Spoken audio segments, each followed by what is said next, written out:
I'm going to be doing the broom sweep. Now this is a classic that, you know, it's been around for a while. I do these to target my obliques. Now a lot of people tend to use weights to do obliques, so side crunches. I don't do that. I don't do anything that's weighted when it comes to oblique sessions. Every time I twist, either to the left or the right, take a deep breath in before you twist, and then out and squeeze your obliques hard you can every time you twist. So making sure that you're not just going through the motions, you are actually contracting the muscle, especially your obliques, every time you twist to the left or to the right. I usually tend to do about 3 sets of these and stick to about, I would say, 12, so alternating each side. The hanging leg raises is a pretty difficult one for a lot of people, but if you can get this right, it's great for developing your core. So keeping your legs straight, taking a deep breath in before you go up, before you take your legs up, and deep breath out. Now I like to take my legs all the way up, almost towards the bar. I can really work my core a lot more by taking my legs all the way up. Try not to swing too much. That's another rule. Too many people swing a lot on this workout, so try and keep it nice and controlled. Contract your lats because that would help you stay up.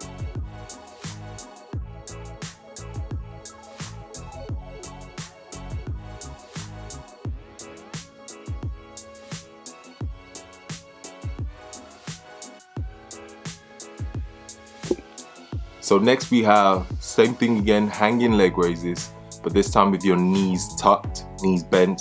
Now this is slightly easier, a slightly easier version. Again, keeping it nice and controlled.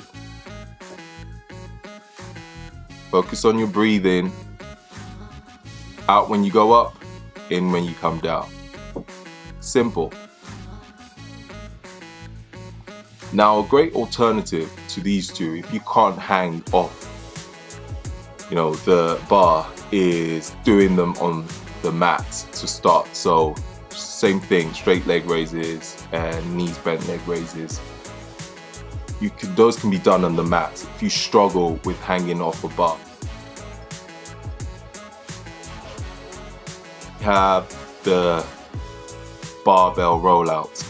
It is very similar to a stability ball rollout on your knees and the ab wheel rollout, but I like to use the barbell. So when you roll the bar all the way out, take a deep breath out, and when you roll the bar in, take a deep breath in. Now try and keep the eccentric phase, so when you roll out the bar, slow it down, again 2 to 3 seconds tempo.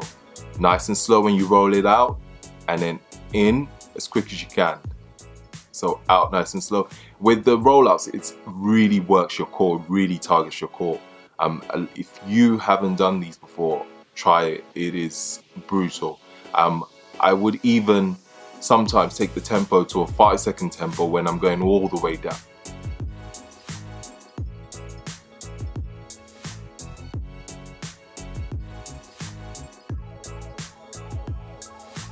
Okay, so next we have the rings pike. Now this one is again a difficult one, but it really is one of my favorites when it comes to working my core and my abs as well. It's a tricky movement to do. I'm using the rings, but you can use a stability ball as well to do these if you find it difficult to use the rings, or you can use a TRX rope. With this, again, tempo is key. So make sure when you go up, you breathe in, keep it nice and steady. When you go out, you breathe out, and then you come all the way out. So you want to try and make sure that your whole body is aligned in a straight line when you come back down. Again, nice and controlled, keeping the tempo again to about 2 to 3. I would also, with where I place my hands, I always try and make sure that I place them shoulder width apart. But these are amazing for your core. So if you haven't done these, try them. You can start with a stability ball, and then you can, progress up to using the rings. Next, we come to the V-ups. Now this, you are going to be starting with your feet off the floor, your hands off the floor, as you can see in the video. And you will slowly try and bring those two together. So feet off the floor, hands off the floor, and come up and meet with each other. So deep breath in when you're down, and breathe out when you come up. When you breathe out when you come up, squeeze your abs. So deep breath in and out when you come up. Again, try and keep the tempo nice and controlled. No rushing it, no rushing the movement. That's one of the most important things I would say when it comes to core. Don't rush the movements.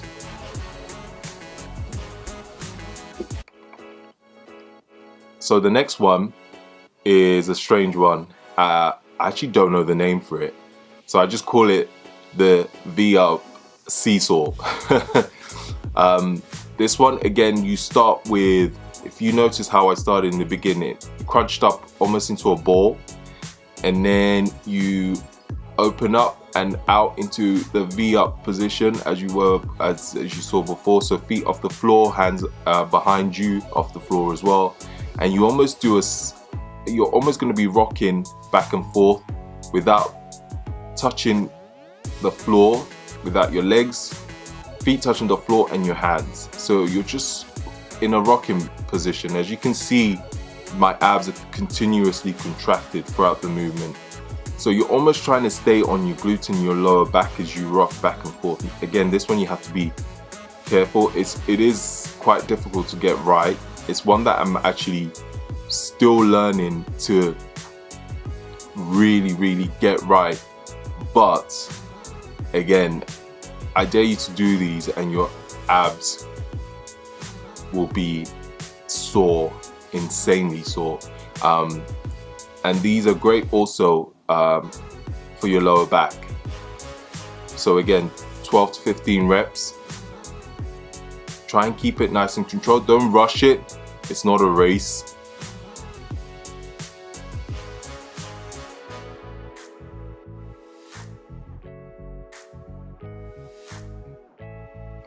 So next we have the Superman, which is a great core workout that I love doing. You always know how strong your core is getting is when you can do these easily and comfortably without shaking or without, shaking to one side or the other. Now you start with your hands shoulder width apart on the mats. I like to point my hands out slightly also on the floor, and then my feet again slightly wider than my hips. So you want to take up your right arm and your left leg at the same time. Now again, if this is one that I'm still trying to get 100% right, but it's far better. It's such a great test to how strong your core is getting. Again, so try and do these. I try and keep to about 12 reps, alternate each side, or you can stick to one side and you do 6 on one side and then change to do 6 on the other side. If you want to make this harder, someone told me to do this and I thought it was ridiculous, but close your eyes and do them. It makes it a lot more difficult, but actually makes you focus a lot more on the movement. What I've also done is put an easier version. So this one will be on your knees, same principle. And then when you can really get the hang of it on the easier version, you can progress up to the harder version, so the Superman.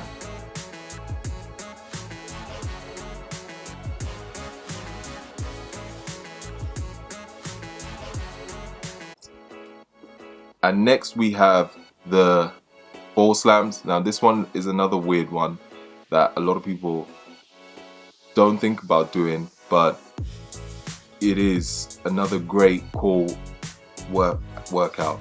Now you're not just slamming the ball without any thought, so there's a point to this workout. So before you slam the ball, when you take the ball up, take a deep breath in, and when you slam the ball down, you want to crunch down with your abs and then slam the ball. You should be crunching in before you slam that ball down. Your arms will be doing some work, but you're focusing on your core on this one. You can also do, if you can't slam the ball on the floor in your gym, get one of those boxes where you can jump, those plyo boxes, and slam the ball on that.